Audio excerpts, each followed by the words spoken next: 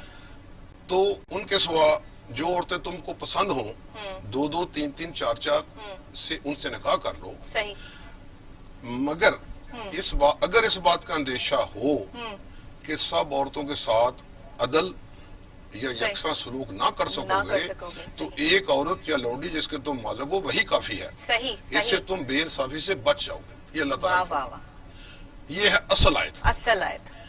شرط یہ رکھی گئی کہ تم اگر عدل کر سکو. عدل سے مراد یہ پہلے کے ساتھ انصاف ہو رہا ہے، دوسرے کے ساتھ انصاف ہو رہا ہے. میں وجہ بتاتا تھا. دیکھیں بطور ہیومن بینگ یہ اللہ تعالیٰ نے اس کے آگے، میں اگلی آیت پڑھوں پھر آپ کو میں ساری بات واپس آتا ہوں.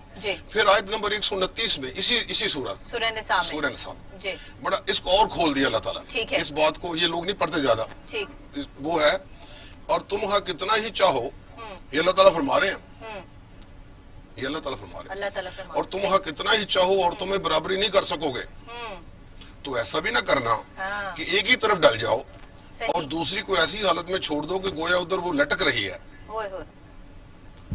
دیکھیں کیسی کلیریفیکیشن دے دی اللہ تعالیٰ نے سورہ نساء میں. اور اگر آپس میں موافقت کر لو اور پرہیزگاری کرو تو خدا بخشنے والا مہربان. سبحان اللہ. اب اس میں کیا ہے، اب یہ میں نے پڑھ دی دونوں آیتیں، آیت نمبر 3 بھی اور 129 بھی. اب اس میں نتیجہ کیا نکلتا؟ نتیجہ یہ ہے کہ شادی کی اجازت دی گئی ہے، نو ڈاؤٹ. ٹھیک ہے. اب شادی کیوں کی جاتی ہے، چلے میں اس میں تھوڑی سی بحث کر دوں. ہاں جی ٹھیک ہے. جو جینون ریزن ہے میں پہلے وہ بتاؤں. ان جینون بے شمار ہیں، ٹھیک ہے، ان کو میں نے وہ تو بے شمار ہے. صحیح. جینون ریزن یہ ہے کہ بعض کا آپ کی بیوی بیمار ہے، پہلی بیوی، وہ خود سمجھتی ہے کہ میں آپ شادی کر لیں. ٹھیک ہے. بے شمار دفعہ ہوتا ہے، اور خود کہتی ہے میں اس قابل نہیں ہوں، میں بیمار زیادہ ہو گئی، بیماری ایسی لگ گئی ہے. نمبر 2، بہت سارے کیسز میں اولاد نہیں ہوتی. جی صحیح. اور اولاد کی خواہش ہے انسان کو، خاص کر مرد کو بہت زیادہ ہوتی ہے. عورت وہاں بھی بعض کا قربانی کرتی کہ آپ شادی کر لیں. تیسری وجہ جو ہے وہ بھی ہے کہ بعض کا مرد کی یہ بڑی اور اس کے پیرنٹس کی بڑے کمپلشن ہوتی ہے کہ نرینہ اولاد نہیں ہو رہی. جی بالکل. بیٹا نہیں ہو رہا پاکستان میں، بیٹا نہیں ہو رہا، لہٰذا وہ بیٹے کی تلاش میں وہ بعض کا دوسری، اس میں بعض کا پہلی بیوی راضی ہوتی ہے، بعض کا نہیں ہوتی، اکثر نہیں ہوتی، وہ کر لیتے ہیں. اس گراؤنڈ پہ جی میں نے کہا چھپ کر کی جاتی ہے نا دوسری شادی. اچھا، جو باقی جتنی بھی شادیاں کی جاتی ہیں وہ ساری چھپ کر کی جاتی ہیں. یہ جو کانسیپٹ ہے اس میں مسلم فیملی لاز آرڈیننس کی سیکشن 6 ہے. اس میں پہلی بیوی جو ہے وہ کوئی کیس کر سکتی ہے اگر میاں وہ چھپ کے شادی کر لے. میں بتاتا ہوں. یہ بیسیکلی سیکشن 6 ہے پولیگیمی کا. ٹھیک ہے. اس کو بھی ہم نے تھوڑا سا غلط ترجمہ اس کا کر لیا ہے کہ عورت کی اجازت نہیں ہوتی. بیسیکلی یہ آربیٹریشن کونسل کی اجازت ہوتی ہے. اچھا. آپ نے وہاں درخواست دینی ہے مرد نے، اچھا، کہ میں دوسری شادی کرنا چاہتا ہوں. ٹھیک ہے. یہ میری ریزنز ہیں. اچھا. میری اولاد نہیں ہے، میری بیوی بیمار ہے، سالڈ. ٹھیک ہے. اس نے بیوی کو بلانا ہے، بات سننی ہے دونوں کی، وہاں ایک فیصلہ دینا. یہ ایسا نہیں ہو رہا. یہاں ہو یہ رہا ہے کہ عورت کو سوئے ہوئے اس سے انگوٹھا لگوا لینا ہے، گن پوائنٹ پہ لگا لینا ہے، مار کے لگوا لینا ہے، برگلا کے لگوا لینا ہے، پیار سے لگوا لینا ہے، کوئی نہ کوئی چکر چلا لینا اور کہنا ہم نے اجازت لے لی. اچھا، اب اگر نہیں، یہ دونوں کام ہی نہیں کیے، پہلا بھی نہیں کیا اور دوسرا بھی نہیں کیا، تو پھر عورت کے پاس اسی سیکشن 6 سب سیکشن 5 کے تحت یہ اختیار ہے کہ وہ جا کر مجسٹریٹ کی کورٹ میں وہ استغاثہ فائل کرے گی، کمپلینٹ، پرائیویٹ کمپلینٹ، اور اس میں 1 سال تک سزا یا 5000 روپے تک جرمانہ یا دونوں سزائیں ہو سکتی ہیں. اور بہت سارے بندوں کو ہوئی ہیں، میرے علم میں ہے، میں نے اپیلوں میں بھی سنا ہے، بہت سارے بندے خجل خوار ہو رہے ہوتے ہیں عدالتوں کے باہر کھڑے اس گراؤنڈ پہ کہ ہم نے شادی تو کر لی تھی، شادی کر لی. یہ بھی ایسا ہوتا ہے. اچھا، یہ لیگل ہے. تو جناب دوسری شادی کے لیے جو ہے وہ جو خواتین کہتی ہیں کہ ہماری اجازت لیے بغیر ہمارے شوہر نے جو وہ دوسری شادی کر لی ہے، وہ کیا پروسیس کر سکتی ہے؟ اچھا، ایک بات میں وضاحت کر دوں، شریعت میں اس کی کوئی قید نہیں ہے. ٹھیک ہے. ہاں ظاہر ہے 4 شادیوں کی اجازت ہے، شریعت میں دوسری شادی کر سکتے ہیں. یہ جو یوکا کا قانون ہے 61 والا، اس میں یہ شرط لگائی گئی. شریعت میں تحت آپ 4 کر سکتے ہیں. لیکن یہاں جو کہ قانون پاکستان کا جو قانون انہوں نے نافذ کیا اس میں یہ پولیگیمی کے سر جس وقت کی ہم مثالیں دیتے ہیں نا یہ مرد حضرات کے ہم نے دوسری شادی کرنی ہے تیسری شادی کرنی ہے, جس وقت یہ مثالیں دیتے ہیں اس وقت میں مجبوری میں شادیاں کی گئیں, مجبوری میں نکاح کیے گئے, لوگوں کو ان خواتین کو جو ہے پروٹیکشن دینے کے لیے, ان کو عزت دینے کے لیے جو ہے وہ نکاح کیے گئے اور 4 جو ہے وہ بیویاں اس ٹائم میں رکھی گئیں. آج ایک بیوی کے ساتھ وہی والی بات ہو گئی سورہ نساء والی کہ اللہ تعالیٰ کہہ رہا ہے کہ اگر تم ایک کے ساتھ انصاف نہیں کر پا رہے یا ایک کے ساتھ انصاف کر لو تو اسی کی تو ضرورت نہیں رہتی, اور اگر تم سب کے ساتھ انصاف کر سکتے ہو تو شادیاں جو ہے وہ کی جا سکتی ہیں. یہ تو وہ والی بات ہوگی نا کہ آپ جو ہے کسی عورت کو جو ہے وہ پروٹیکشن دے رہے ہیں, اس کو جو ہے وہ اپنا نام دے رہے ہیں, لیکن جب آپ پہلی کے ساتھ ہی سنسیئر نہیں ہیں تو پھر دوسری کے ساتھ سنسیئر تو پھر کس طرح؟ میں اس بات کو تھوڑا کھول کر بیان کرنا چاہتا ہوں. جی بالکل, کیونکہ اللہ تعالیٰ نے بڑی کھول کے بات کی ہے, تو میں طالب علم ہوں جی, اس قانون کا بھی اور قرآن پاک بھی پڑھتے ہیں سب. جی سر. بات یہ ہے کہ عدل کیسے ہوتا ہے. صحیح. آپ کی 2 بیویاں ہیں, آپ دونوں کو ایک علیحدہ گھر لے کر دے سکتے ہیں, ٹھیک ہے, ٹھیک ہے, آپ دونوں کو ایک جیسی گاڑی لے کر دے سکتے ہیں, ٹھیک ہے, ٹھیک ہے, آپ بیلنس رکھیں نا, آپ دونوں کو نہیں, میرا ذرا پوائنٹ اس میں چھوڑنا, اچھا, آپ دونوں کے بچے کسی ایک اسکول میں داخل کرا سکتے ہیں, ٹھیک ہے, یہ تو نہیں ہو سکتا. آپ ایک جیسا خرچہ دے سکتے ہیں, ٹھیک ہے.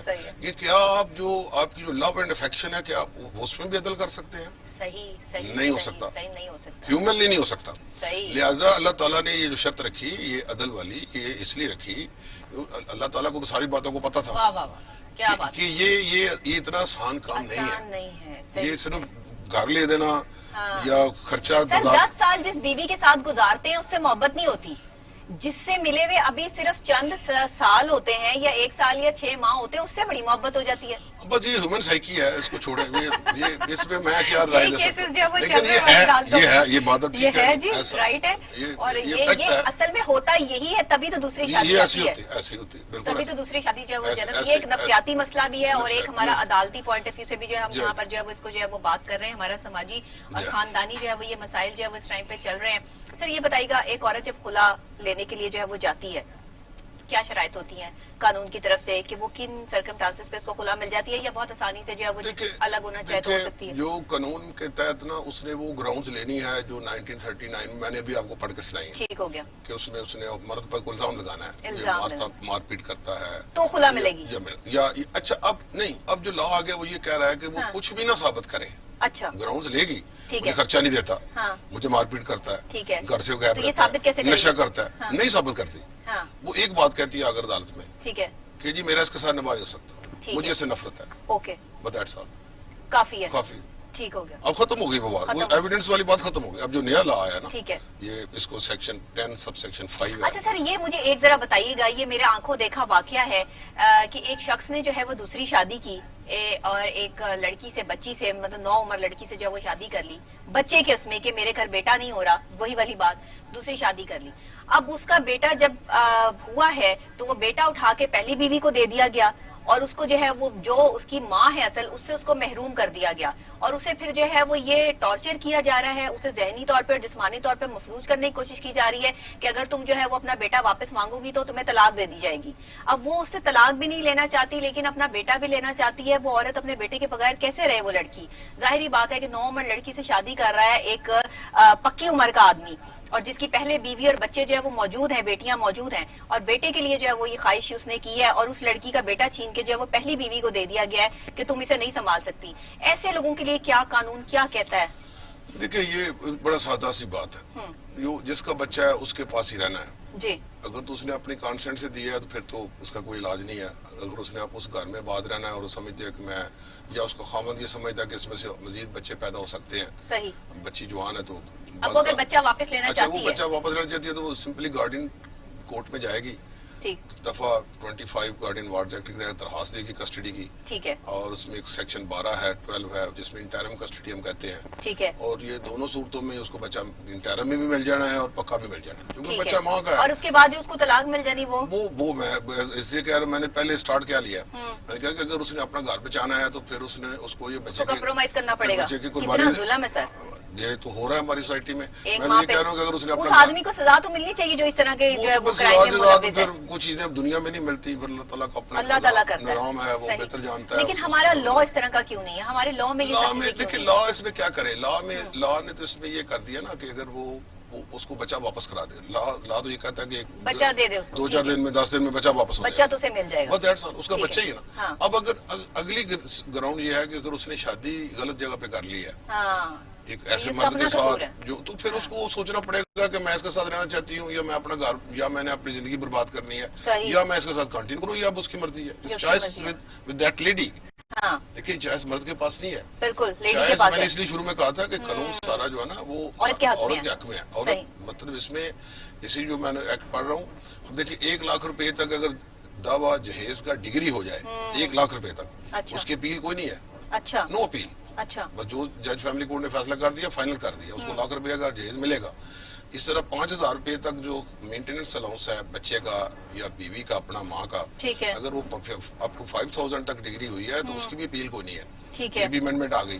تو یہ بہت سارے لاز جتنے ہم نے دیکھ رہے ہیں یہ سارے بیسیکلی لیڈیز کو کے حقوق کو پروٹیکٹ کرنے کے لیے جتنے بھی. میں نے اس لیے وہ لائٹر سائڈ میں کہا تھا کہ میں نے آج تک کوئی ایسا قانون نہیں دیکھا جو مرد کے حق میں آیا ہو. قانون سارے جتنی بھی ہماری ہے, جتنے اعلیٰ عدالتوں کے فیصلے ہیں جتنے بھی ہیں وہ سارے عورتوں کے حق میں ہیں. جتنی ہماری قانون سازی ہو رہی ہے, لیجسلیشن ہوئی ہے آج تک, وہ ساری عورت کے حق میں ہے. یہ جو 61 والا لا ہے یہ بھی عورت کو پروٹیکٹ کرتا ہے. دیکھیں اگر شریعت اجازت دیتی ہے لیکن یہ شریعت کے خلاف یہ ہے, لیکن انہوں نے کر دیا اور چل رہا ہے. اس لیے بہت سارے لاز ہمارے ملک میں عورتوں کے لیے بنائے گئے ہیں. مرد بیچارہ تو بہت شکریہ سر, آپ نے مجھے جوائن کیا اور بہت اہم اور بہت خاص موضوع پر. مرد حضرات بہت برداشت کر رہے ہوتے ہیں تو ملی جلی کیفیت جو ہے وہ سامنے آتی ہے. اس ٹاپک کو آگے بھی جو ہے وہ پروگرام میں شامل کریں گے, لیکن یہ ہے کہ ابھی آپ نے جو ہے وہ دیکھا کہ مریم نواز صاحبہ کی جو پیشی کل ہوئی اس میں لیگی کارکن اور پولیس میں جھڑپ جو ہے وہ دیکھنے میں آئی, میدان جنگ بنا رہا.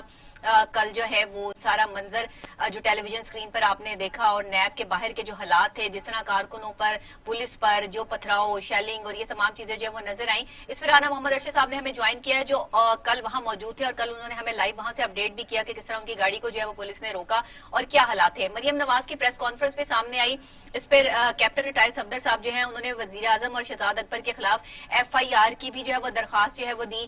وہ درخواست کی کاپیز بھی ہمارے پاس موجود ہیں, وہ بھی ہم جو ہے وہ چلائیں گے. اور خود شہزاد اکبر صاحب کی طرف سے بھی اور وہاں کے جو سیکیورٹی افسر ہیں ان کی طرف سے بھی جو ہے وہ درخواست جو ہے وہ رپورٹ کی گئی کہ FIR میں جو ہے وہ تمام لیگی جتنے بھی رہنما تھے ان کے نام جو ہے وہ ایڈ کر دیے گئے کہ یہ پتھر بھر کر جو ہے وہ ٹرکوں میں لائے, اور انہوں نے وہاں پر جو ہے وہ اشتعال انگیزی جو ہے وہ کی. کیا اصل مما, کیا اصل معاملہ تھا, ہم رانا صاحب سے سنتے ہیں. جی رانا صاحب السلام علیکم.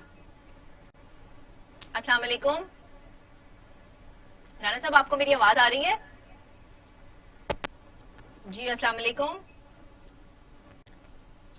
دیکھیے رانا صاحب کی کال تو نہیں ڈراپ ہو گئی ہے, دوبارہ سے کال ملائیے. جی السلام علیکم. ہیلو السلام علیکم رانا صاحب. رانا صاحب آپ کو میری آواز آ رہی ہے؟ آئی تھنک میری آواز جو ہے وہ رانا صاحب کو نہیں جا رہی. جی رانا صاحب آپ کو میری آواز آ رہی ہے؟ دوبارہ سے ذرا کال میں لا لیجئے تاکہ ہم جو ہے وہ شاید وہ جہاں پر ہیں وہاں سگنلز نہ آ رہے ہوں یا کوئی ایسی پرابلم ہو. لائیو شو میں اکثر اس طرح سے جو وہ ہو جاتا ہے.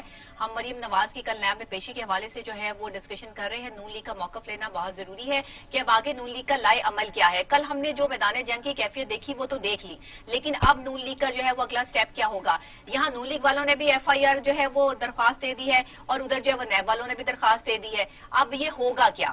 السلام علیکم رانا صاحب. السلام علیکم. نہیں, میری آواز شاید جو ہے وہ رانا صاحب تک نہیں جا رہی. رانا صاحب آپ کو میری آواز آ رہی ہے؟ مجھے آپ کی آواز آ رہی ہے, آپ میری آواز سن سکتے ہیں؟ نہیں, رانا صاحب کو میری آواز نہیں جا رہی ہے, کچھ وائس میں ڈسٹورشن ہے, اس کو کلیئر کرنے کی جو ہے وہ کوشش کیجئے کیونکہ ہمارے پاس ٹائم بھی جو ہے وہ بہت شارٹ ہے. تو ہم چاہیں گے کہ رانا صاحب کا جو ہے وہ ایک موقف جو ہے وہ لے لیں.